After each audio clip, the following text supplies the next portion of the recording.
Hello, my name is Anthony Ewers. I am also the artist on this website who produces all the music and the content that hopefully you will enjoy. I just wanted to deliver a really short message about Revelation 17 and how I believe it links into some Proverbs.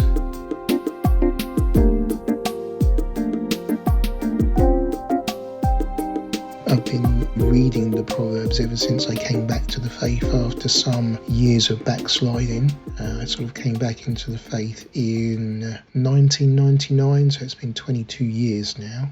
And basically at the time when I came back into the faith, I was heavily reading the Proverbs. This passage that I'm going to speak about is taken from Proverbs chapter 2, verses 12 to 19. You could read the whole chapter, but just for brevity, I'm going to read from actually verse 12.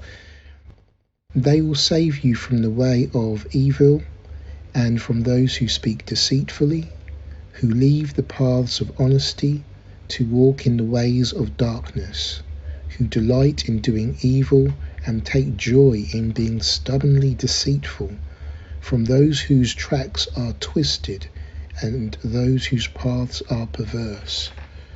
They will save you from a woman who is a stranger, from a loose woman with smooth talk, who abandons the ruler she had in her youth and forgets the covenant of her God.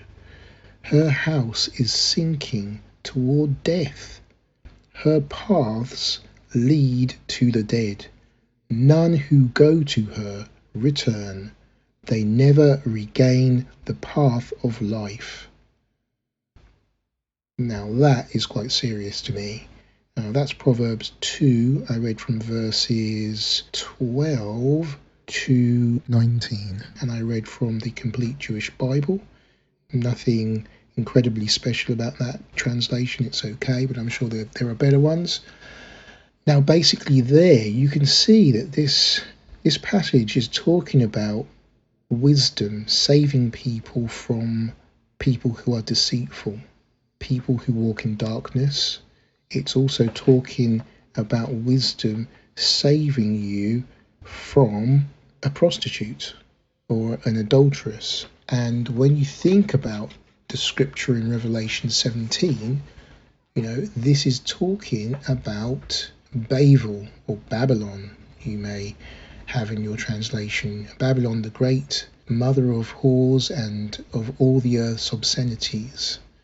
Think about that. If I read from Revelation chapter 17, and I'm going to read from verse 1. Then came one of the angels with the 7 bowls, and he said to me, Come, I will show you the judgment of the great whore, who is sitting by many waters. The kings of the earth went whoring with her, and the people living on the earth have become drunk from the wine of her whoring. He carried me off in the spirit to a desert, and I saw a woman sitting on a scarlet beast, filled with blasphemous names, and having 7 heads and 10 horns. The woman was dressed in purple and scarlet and glittered with gold, precious stones and pearls. In her hand was a cup filled with the obscene and filthy things produced by her whoring. On her forehead was written a name with a hidden meaning: Babel the Great, mother of whores and of the earth's obscenities. I saw the woman drunk from the blood of God's people, that is, from the blood of people who testify about Yeshua. So I'm just going to pause it right there, because for me these two scriptures link. Revelation 17 is talking about a system of spiritual worship that is adulterous and like a prostitute, very promiscuous. And if you think about how the Old Testament is written, maybe you haven't read much Old Testament, it's worth reading. because a lot of the scriptures there link in to the events of Revelation and the themes brought up in the Old Testament. No, I don't like using that phrase, but a lot of people understand what I mean. The themes brought up in the Old Testament carry through into Revelation heavily. When you think about Ezekiel, Jeremiah, Hosea, these prophets, and Israel as a nation is referred to as being adulterous or living like a prostitute.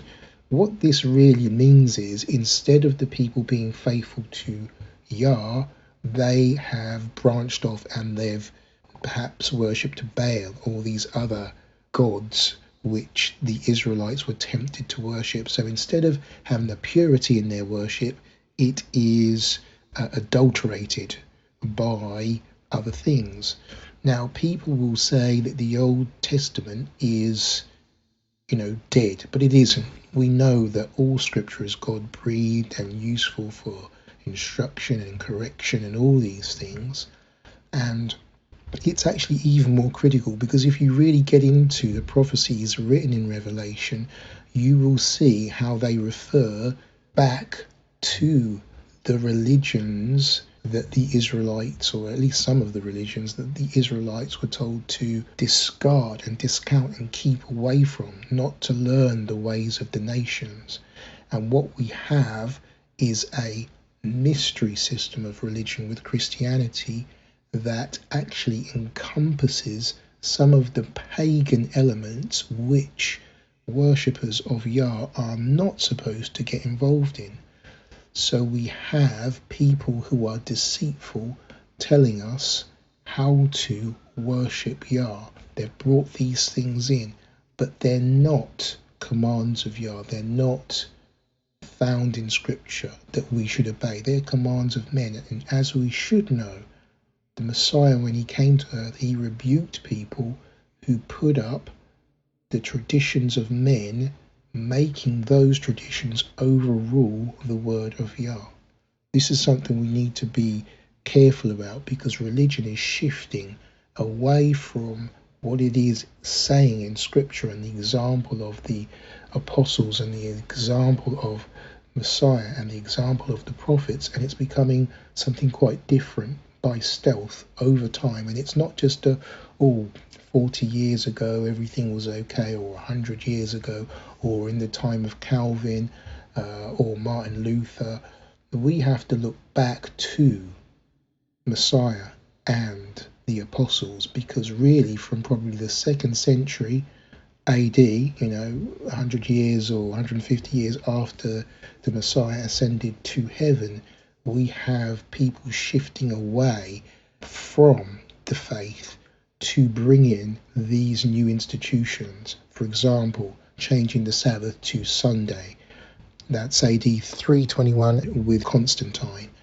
There's something called the Quarto de Simon controversy, which is sometimes called the Passover Easter controversy.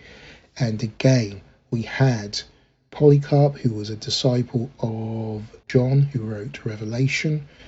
He observed the ways which he had been taught by John. He observed Passover on the 14th day of the first month. The bishops of Rome said, nah, we're going to go for a new thing, and that's going to be Easter, and we're going to celebrate this on a changeable day. However they worked that out, I still haven't figured it out. So even there, you can see how we are starting to bring in new things which takes us away from the faith that was once entrusted to the saints.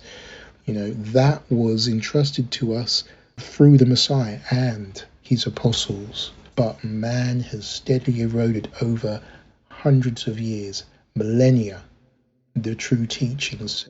So that today we have something quite different from what is in the scriptures, and we kind of happily go along with it, but we shouldn't. We should be challenging this, and even if you can't challenge, you need to educate yourself to realize truth from lies. And that for me is what this part of Proverbs is about. There's another proverb, Proverbs 14:12. There is a way which seems right to a man, but in the end it leads to death. For me, that essentially is like what all of Scripture is saying. There's people who are trying to enter through that broad gate, but it leads to destruction. And Messiah says you have to enter in through the narrow gate, which leads to life. So there is something that you have to do mentally and spiritually to actually prepare yourself to understand what Scripture is saying, and that is through getting wisdom, and of course all those other good things such as love and charity. But even Hosea will tell you, my people are destroyed for lack of knowledge. So you must have knowledge too. You can't not have knowledge, because otherwise what will happen is people will take advantage of you, because not everybody in a congregation has your best interests at heart.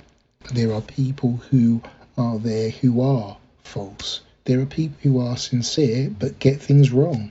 And you have to test all these things to make sure that you're not walking in the way of people who are being deceitful, or people who are going to lead you astray into a type of religion that looks nice and may be very tempting and it may be very gratifying, but the end of those religious ways is death. So that's just a little talk. And I'm going to keep dropping talks like this to explain some of the scriptures and hoping that it reaches people and edifies. Yah bless. Bye bye.